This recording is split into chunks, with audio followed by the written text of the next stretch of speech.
Napakainit nga ng panahon ngayon mga Marikoy at Parikoy, kaya dadayo muna kami ng pagliligo. Hoy, agoy! Magmumotor na nga kami mga Marikoy at Parikoy para nga mabilis kaming makapunta dun sa aming pagliliguan. Amang papunta nga kami sa liguan ay di nakita ko naman itong Kuyang Aldo kong poging-pogi. Hoy, nakamotor! Eto namang dalawa kong pamangkin, talaga namang talong-talo pa ako kasi nga nakakautay na yung isa kong batang pamangkin na magmotor samantalang ako ay magbike ay hindi ko magawa. Hoy, agoy! Tinuturuan nga siya ng kuya niya na magmotor. Aba, ay talaga namang napakaswerte ng mga bata ngayon kasi batang-bata pa lang sila ay nakakapagmotor na samantalang kami talaga dati ay naku po. Siguro nga kaya hindi ako natuto magbike ganyan kasi wala naman kaming bike ng mga bata pa kami. Siguro sila kuya yan ang hihiram sa mga kalaro nila pero ako syempre mahiyain. Hoy, agoy! Kaya talagang hindi tayo natuto magbike mga Marikoy at Parikoy. Ipapaubaya ko na lang talaga ito sa mga pamangkin ko. Habang pinapag-practice pa nga sila dyan ni kuya, ay di ako naman tuloy ang video sa nature. Ay talaga namang napakaganda kahit sobrang init mga Marikoy at Parikoy. Huy, agoy! Yun, di pang minsan baga mga Marikoy at Parikoy naiisip ko na sana dito na lang ako tumira at mag-stay na ako dito, ganyan. Kaso ay hindi talaga po pwede kasi wala tayong ikabubuhay, kinabubuhay. Huy, agoy! Kaya talagang bagsak tayo sa essay. Nung pumapasok pa tayo ay mali-mali baga naman ang pananagalog. Huy, agoy! Bale, ayun na nga mga Marikoy at Parikoy, pagkababa natin sa motor ay di maglalakad pa rin naman tayo papasok do nga dun sa aming pagliliguan. Nagtatakbo na nga ako para naman maaga-aga at mabilis-bilis kami makarating kaso ay talaga namang nakakapagod at may pagmodel pa nga dito si kuya at ang aking mga pamangkin, sila din naman daw ay aking videohan. Huy, at etong pamangkin ko nga, aba ay ayaw magpatalo, gusto rin pagandahin ang kanyang buhok at may singit-singit pa nga dun na conditioner. Huy, agoy! Ganari talaga ang eksena namin dati mga Marikoy at Parikoy kapag wala na talagang matubig-tubig doon sa aming pinagkukuhanan ng tubig doon sa baba. Na kapag mga ganiring buwan talaga ay sadya namang natutuyo at nanghihina na yung tubig doon, nauuhaw din ata. Huy, agoy! Kaya talaga namang ikot ang aming puwit sa paghahanap nga ng pwedeng mapag-inuman, mapagliguan, ganyan. Buti na nga lang at nandini ang aming titong napakayaman. Huy, sana all! Abay, syempre, magpapaalam muna tayo sa may-ari ng bomba bago tayo magpatuloy sa ating pagliliguan. Ay nung pumayag na ay siya, sige, pabagal-bagal pabaga ay pag sa init ng panahon na are. Nagdala na rin niya ako ng ilang peraso kong labahan. Nandito na rin kami at malayo-layo din naman kung pabalik-balik pa. Ganito nga kalayo yung liliguan mo sa bahay nyo, aba ay hindi mo pwedeng makakalimutan ang sabon at shampoo. Ay siya, talaga namang uuwi ka nang hindi nakapag-shampoo at nakapagsabon. Dahil nga sa bomba kami naliligo ay di halinhin na naman sa pagtongga at para naman makaligo lahat. Sabi ko nga din sa pamangkin ko ay ako naman ang magtutongga at siya naman ang maligo doon para mabilis-bilis nga kaming matapos, ganyan.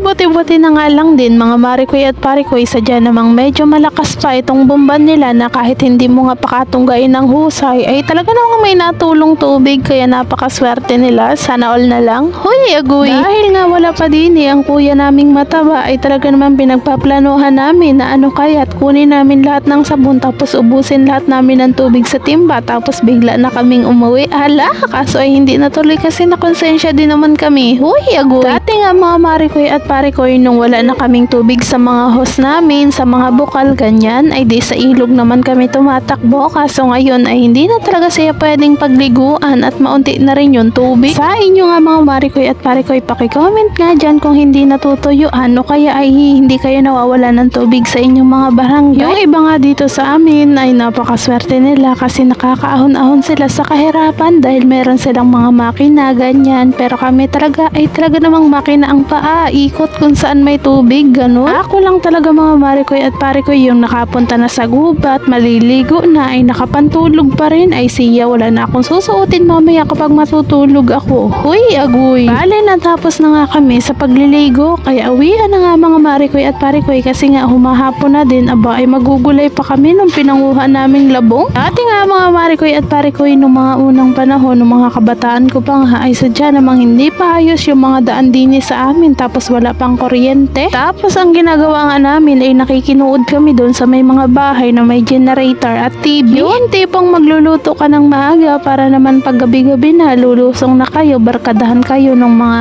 kasama nyo, mga kapitbahay nyo, ganyan. Tapos kumukuha nga kami ng mga palapa ng niyog na natuyo na kasi yun rin yung gagawin naming pang ilaw. Hindi uso yung flashlight dati, ganun lang yung uso. Hindi pa nga maganda ang daan dati, hindi pa rin uso yung maganda ring motor, lakad lang talaga. Kapag maaalala mo nga yung mga pinagdaanan mo nung bata ka pa, talaga namang matatawa ka at mangingiti ka kasi lahat ng yun ay nakayanan mo. Hoy, agoy! Pauwi na nga kami mga Marikoy at Parikoy, tapos na rin kaming maligo at ari namang dala. At ito namang dala kong timba ay talaga namang may laman din yan. Aba, ay sayang ang tubig. At ano naman kaya ang pinagtutumpukan ng mga kapitbahay namin doon? Aba, ay blessing na ata yun at nagkakabahagihan na ay kami ay late na. Hoy, agoy! Dini nga sa amin mga Marikoy at Parikoy, sadya namang magkakalayo ang mga kapitbahay. Ang mga bahay pala mga Marikoy at Parikoy. Pagka-uwi nga namin, aba, ay natadtad na din naman ni Mama yung pinanguha naming labong doon sa nakaraang vlog ko. Kung hindi nyo pa napapanood, panoorin nyo na. Nagbihis na nga din ako ng dali-dali mga Marikoy at Parikoy, talaga namang magutom na at nilantakan ko na nga aring niluto naming spaghetti. Napakasarap din naman at nakakamiss talaga yung mga ganaring timpla na kahit corned beef nga lang ang lahok ay talaga namang napakasarap na. Ninyo mga Marikoy at Parikoy, talaga namang iba ang itsura nyo kapag nakaligo na kayo at talaga namang nakaka-fresh at napakasarap sa pakiramdam. Pagkatapos ko nga kumain mga Marikoy at Parikoy, gumagabi na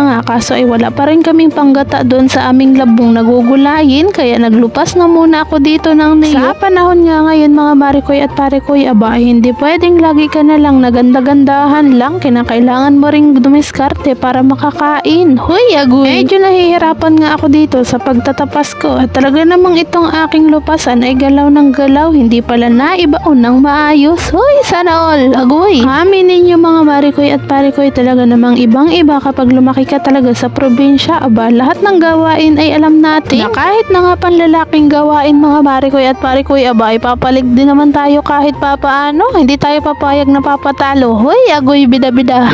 Bali kung hindi ka pa nga nakaka-follow, nakaka-like at nakaka-share ng mga video ko, aba, tapos na ang aking paglulupas dito, kaya taman pakipollow na lang at share. Hoy, agoy! Ibiakin ko na nga din mga Marikoy at Parikoy para masimulan ko na nga ang kayurin. Kung hindi ka pa nga nakaka-follow, nakaka-like at nakaka-share, aba, ay welcome na welcome ka dito mga Marikoy at Parikoy, huwag kayong mahihiya. Hoy, agoy! Napaggabi ako nga dito sa aking niyog ay talaga namang may maliit na tubo. Aba, hindi natin papalagpasin iyan at talaga namang napakasarap niyan. O, relate? Dati nga mga Marikoy at Parikoy, kapag nagbibiak si Papa ng niyog na kakayurin, aba, ay talaga namang nakaabang na kami at hati-hati kami doon sa tubo kung meron baga. Pasayaw ka na lang talaga sa sobrang sarap. Hoy, agoy! Kinuha ko na rin nga itong kayuran para masimulan ko na itong aking gawain. Dati nga mga Marikoy at Parikoy, nung mga maliliit pa kami, talaga namang kapag nagkukudkud si Mama o kaya si Papa, ay talaga namang nakaabang agad kami at sasakay kami sa likod ng kayuran. Hoy, i-comment nyo na yan kung nagawa nyo rin yun. Yun, tipong tulakan pa kami at paunahan, iiyak pa kapag hindi ka nauna, ay talaga naman. Kukudkurin ko na nga itong mga Marikoy at Parikoy para nga magataan na yung aming ulam. Ay sadya na muna kayo mga Marikoy at Parikoy, babalik nga kayo bukas ha, para sabay-sabay nga tayong yumaman. Hoy, agoy!